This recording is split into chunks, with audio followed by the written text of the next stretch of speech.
lovely French fries. Today we're going to be doing something a little bit different. It's going to be jewelry this time. And it's basically for remembering my grandma. You know, she died on the 13th of this month. And I wanted to do something for my family so that they can remember her by. And so, this is what I came up with. My mom wanted something mixed between these two, so I made that for her. This is going to be for my grandma, except it's going to say I love you instead of Euphemia. And then Annie is going to have Euphemia. My sister Judith and Blanca are going to have this one. And who knows, I might pull them off or they might look weird. You never know, but you know, it's coming from the bottom of my heart. And these are a couple of amazing memories that I had with my grandma. She was so funny. Like one time we were going to a party and my mom made the cake for the party. And my sister wanted to grab the cake and keep it on her lap, but my grandma's like, no, you're gonna drop it, so I'm gonna take it. And right when we got to the place, she actually drops it all over her feet. And she's like, well, let's pick it up. And she starts picking it up. And she puts it back on the plate. And then she goes straight to the door. We open the door. And she's like, do you guys want Juaneta's cake? Oh, my grandma. Another thing is that she used to say, Papa viejo, burros viejos, which means let's go down the older ones. And I said, well, Grandma, you're the only old one here, so you're the only one who comes off. And she's like, really?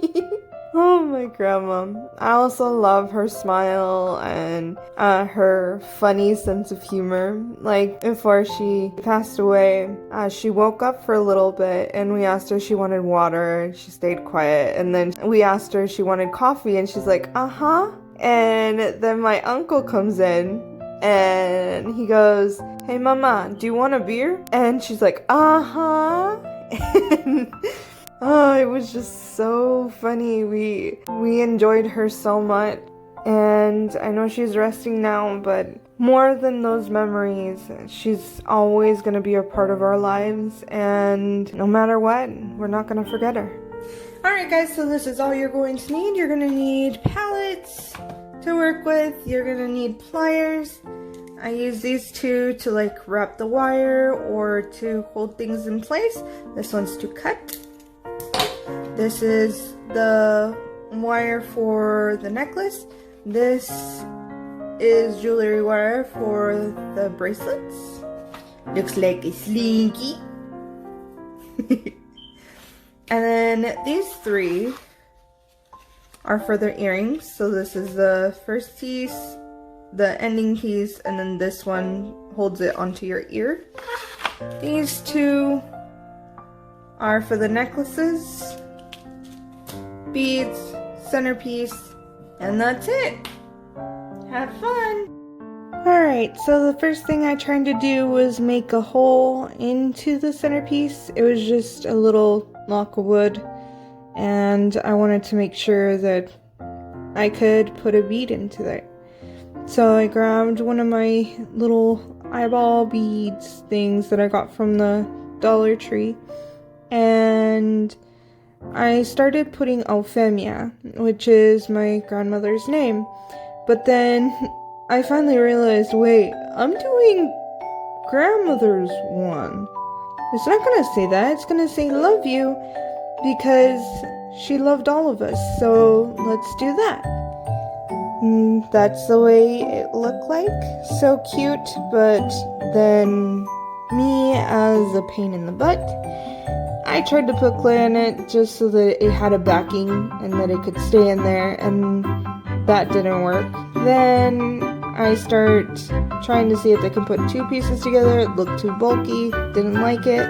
And I was like, you know what, let's just paint it gold, and I'm going to do the letters white instead. And this is where I mess up. I decided to lay it down where it was still wet, and that's what happened. It became a roo-goo-doo. But don't worry, I fix it, make it all nice and pretty again. See, it looks better. Except for the Y, it looks a little weird, but at least it looked pretty. And now I'm using resin on the back so that it stays together. Just like that. Now it's never coming out. So pretty. And the love you actually follows you. Awesome. Let's keep going. And now it's time for the wire. And the wire took me a little bit, but I finally get it at the end. And I do the little heart first. Looks so cute. Just like that.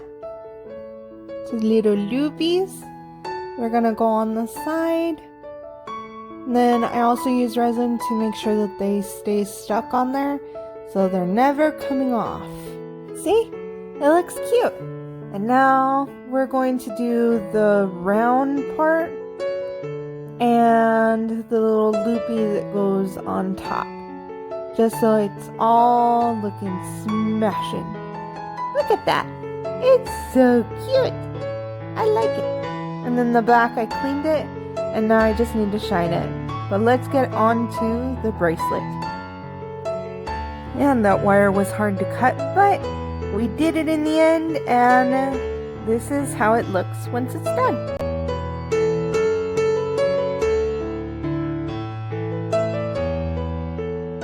See?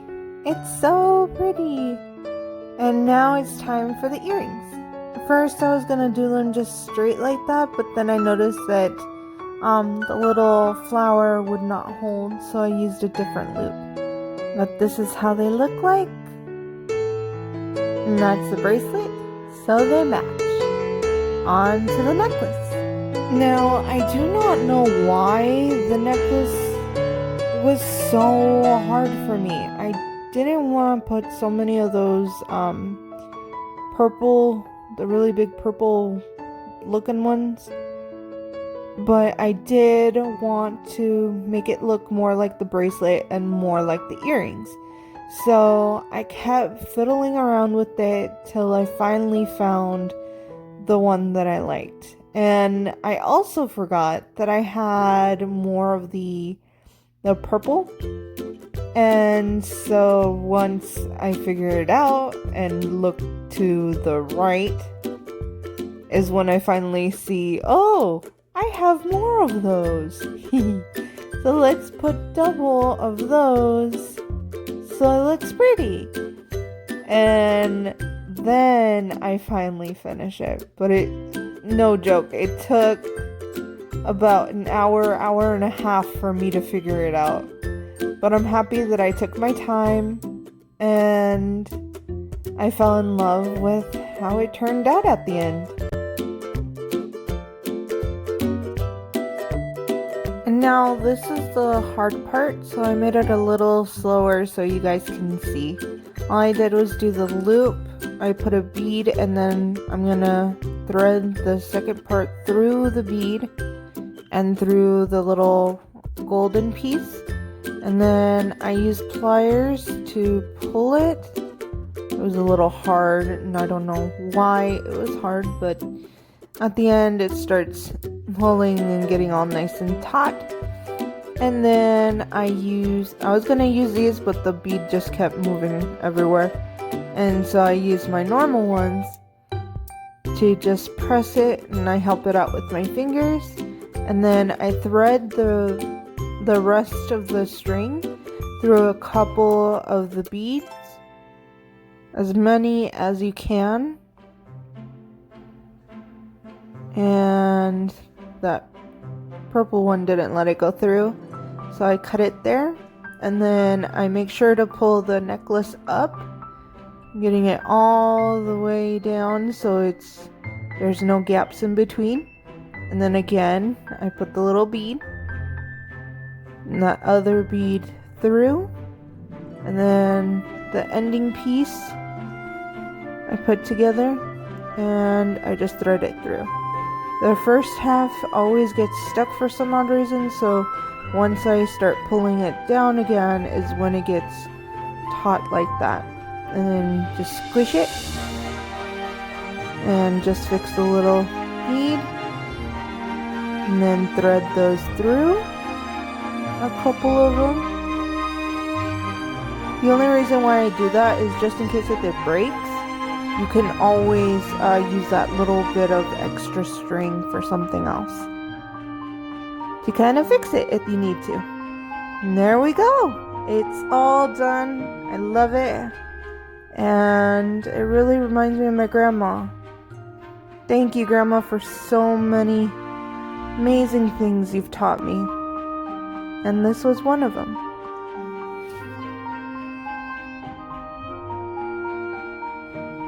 Hey French fries, so I loved how it came out. I especially love the little thing that I made. It's really nice. Still follows you. Well, anyway, if you guys liked the video, please hit like, subscribe to my channel, hit that bell icon, and we will see you in the next video. Bye!